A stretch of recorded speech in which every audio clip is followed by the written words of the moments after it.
تو دعوت کی خوبیوں میں سے ہے کہ اچھے اخلاق. لوگوں میں جہالت ہوتی ہے، لوگ جہالت سے پیش آئیں گے، تو جہالت کے جواب میں نبی اخلاق بتاتے تھے. ہر نبی اخلاق کے ساتھ بھیجا گیا. وہ لوگوں کے ساتھ اخلاق سے پیش آتے، لوگ جہالت سے پیش آتے تھے. حضور صلی اللہ علیہ وسلم کو بہت بڑی جاہلیت کے زمانے میں بھیجا، زبردست جاہلیت، سوائے شرک کے لوگ کچھ نہیں جانتے تھے. آپ کو اخلاق کا سب سے اونچا معیار دیا تھا.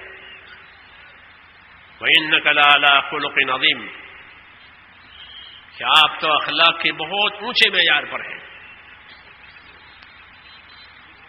اسی سے جہالت کٹی ہے. جہالت کے جواب میں اگر حضور جہالت کرتے اور لڑنے والے سے لڑتے تو لڑائی ہی ہوتی، لڑائی ہی بڑھتی. آپ نے یہ نہیں کیا، بلکہ جہالت کے جواب میں اخلاق سے پیش آئے. مسجد میں ایک آدمی پیشاب کر دے، لوگ اس کو روکے کہ نہیں مت روکو، اسے پیشاب کر لینے دو، پیشاب رک جائے گا اس کا. ہاں، لا تضربوہ حدیث شریف میں کہ اس کو پیشاب میں سے میں اٹکاؤ، پیشاب کر لینے دو مسجد میں. اس کے بعد فرمایا کہ تم لوگ تو آسانی کرنے والے، اپنے ساتھیوں کہ تم تو آسانی کرنے والے ہو، پانی کا ڈول لے آؤ اور پانی بہاؤ، جگہ پاک ہو جاوے. ان کو یہ سمجھایا، اس کو یہ سمجھایا کہ بھائی یہ تو مسجد ہے، اس میں تو نماز پڑھی جاتی ہے، اس میں تو اللہ کا ذکر کیا جاتا ہے، اس میں تو اللہ کو یاد کیا جاتا ہے، اس کے لیے یہ نہیں ہے. یہ وہ جاہل ہے، جنگلی ہے.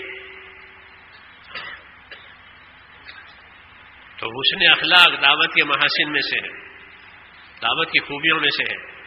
اللہ کے راستے میں اخلاق کی مشق ہوتی ہے، مختلف لوگوں سے ملنا ہوتا ہے، مختلف لوگوں سے ملنا جلنا ہوتا ہے، ان کے مختلف مزاج ہوتے ہیں کہ سب کو برداشت کر کے، سب کو لے کر کے چلو، سب کی جھیلو، سب کی خدمت کرو، پھر دیکھو اخلاق بتاؤں گے. مولانا سعید صاحب کہتے تھے کہ تبلیغ میں اخلاق کی مشق ہے، خالی پھرنا نہیں ہے، اخلاق کی مشق ہے. کہ دوسرے جاتی کریں گے ہم صبر کریں گے، ہاں دوسرے جاتی کریں گے ہم احسان کریں گے، ہم اس کی خدمت کریں گے، کہ پھر وہ دوست ہو جائے گا. یہی تعلیم دی ہے. تو حضور صلی اللہ علیہ وسلم کو سب سے اونچے اخلاق کا معیار دیا گیا تھا. جیسے آپ کا دین سب سے اونچا، آپ کے اخلاق سب سے اونچے. اس لیے جہالت کٹ گئی اور لوگ بھائی ہو گئے، لوگ بھائی ہو گئے اور خدا کے بندے بن گئے. تو دعوت کے محاسن میں سے ہے اچھے اخلاق، کہ اچھی نیت، اچھے اعمال، اچھے اخلاق، اچھا اسلوب، اچھے ڈھنگ سے اپنی بات پیش کرو. حسن اسلوب، یہ ہم دعوت والوں کو سمجھنے کی بات ہے. حسن اسلوب، کہ اچھے اسلوب سے، اچھے ڈھنگ سے اپنی بات پیش کرو. مار کاٹ کی بات نہیں ہے، یہ رد کرنے کی بات نہیں ہے، تحقیر کی بات نہیں ہے، تردید کی بات نہیں ہے، تنقیص کی بات نہیں ہے. اچھے ڈھنگ سے پیش کرو بات. ایک آدمی حضور کے پاس آتا ہے، آپ روزانہ پڑھتے ہیں فضائل تبلیغ میں کہ یا رسول اللہ مجھے زنا کرنے کی اجازت دیجیے. یہ کہہ رہا ہے زنا ایسا عمل ہے کہ کسی آسمانی شریعت میں اس کی اجازت نہیں ہے. شرک اور زنا دونوں حرام ہیں، اور وہ زنا کی اجازت مانگے نبی سے. تو اس کو سمجھایا ہے. آپ جانتے ہیں نا، پڑھتے ہیں حدیثوں میں، تو سمجھایا اس کو کہ زنا، کیا تم اپنی بیٹی سے کوئی زنا کرے اس کو پسند کرو گے؟ کہ نہ. کہ کوئی تمہاری ماں سے کرے اس کو پسند، کہ نہ. کہ اپنے بہن خالہ کسی، تو بھائی جس طرح تم پسند نہیں کرتے ہو اس کام کو اپنی بیٹی بیوی سے، تو دوسرے لوگ بھی تو پسند نہیں کرتے. یہ حسن اسلوب کہلاتا ہے، یہ سنت پیغمبر ہے، اس کو سیکھنا پڑے گا. ہاں، مار کاٹ نہیں ہے اس کام میں، اپنے آپ کو بچھانا پڑے گا. حسن اسلوب، کہ اچھے ڈھنگ سے اپنی بات پیش کرو. تو اس کی سمجھ میں آ گئی بات، اور پھر اس کے سینے پر ہاتھ رکھا، اس کے لیے دعا بھی مانگی کہ اللہ زنا کی محبت اس کے دل میں سے نکال دے. تو دعوت بھی دی، دعا بھی دی، اس کو اپنا بنا لیا، نہیں تو زنا کی طرف جا رہا تھا. کہاں جا رہا تھا؟ ہاں یہ کیا ہے؟ اسلوب ہے، یہ حسن اسلوب، یہ دعوت کے محاسن ہے، دعوت کی خوبیاں ہیں یہ، کہ بات کو مثبت انداز سے پیش کرو. یہ کرتے ہو تو یہ بھی کرو، یہ نہیں کہ تم اس میں لگے ہوئے ہو. ہم لوگ امریکہ گئے 80 میں، سال رہے وہاں، کام نہیں تھا،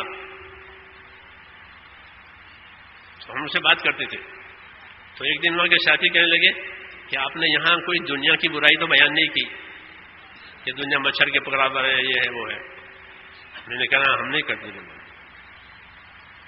کہ ہم کو اچھا لگا یہ. کیوں کہ ہم تو یہاں دنیا کے لیے تو آئے ہیں، یا کون سے کھانا ہے کعبہ ہے کہ عبادت کے لیے ہمیں؟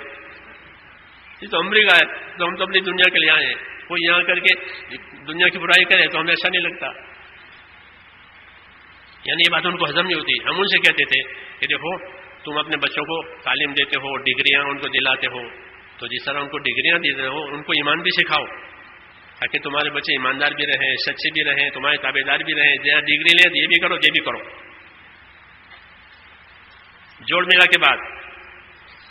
ہاں نہیں تو اس کو برداشت نہیں ہو. اللہ تعالیٰ بھی اس طرح سمجھاتے ہیں. مشرکین جو ہیں وہ موت کے بعد زندہ ہونے کو مانتے نہیں تھے، تو اللہ فرماتے ہیں تم کیسے انکار کرتے ہو؟ دیکھو میں زمین پر پانی برساتا ہوں تو مردہ زمین زندہ ہو جاتی ہے، زمین کا سبزہ باہر نکل آتا ہے پانی برسنے سے. تو اس طرح مردہ زمین کو میں پانی برسا کر زندہ کرتا ہوں، ایسے زمین کے مردوں کو بھی میں اپنی قدرت سے زندہ کروں گا. کذالک الخروج، یہ نظیر بتائی کہ جس طرح یہ زمین اگا دیتی ہے مردہ زمین، ایسے مردے زمین میں سے نکلیں گے جیسے یہ نکلتے ہیں. یہ مثبت انداز کہتے ہیں اس کو. کذالک الخروج، ایسے زمین میں سے نکلو گے جیسے سبزہ نکلتا ہے. قرآن پڑھو، کیسا اسلوب ہے قرآن، حکیمانہ اسلوب، کہ اپنے بات کو حکمت سے سمجھاؤ، نرمی سے سمجھاؤ، ہمدردی سے سمجھاؤ.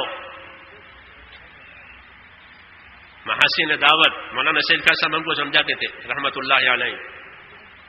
یہ محاسن ہے دعوت کے، دعوت کی خوبیاں ہیں یہ. اچھا اسلوب، اچھا گمان، مسلمانوں سے اچھا گمان رکھو، حسن ظن.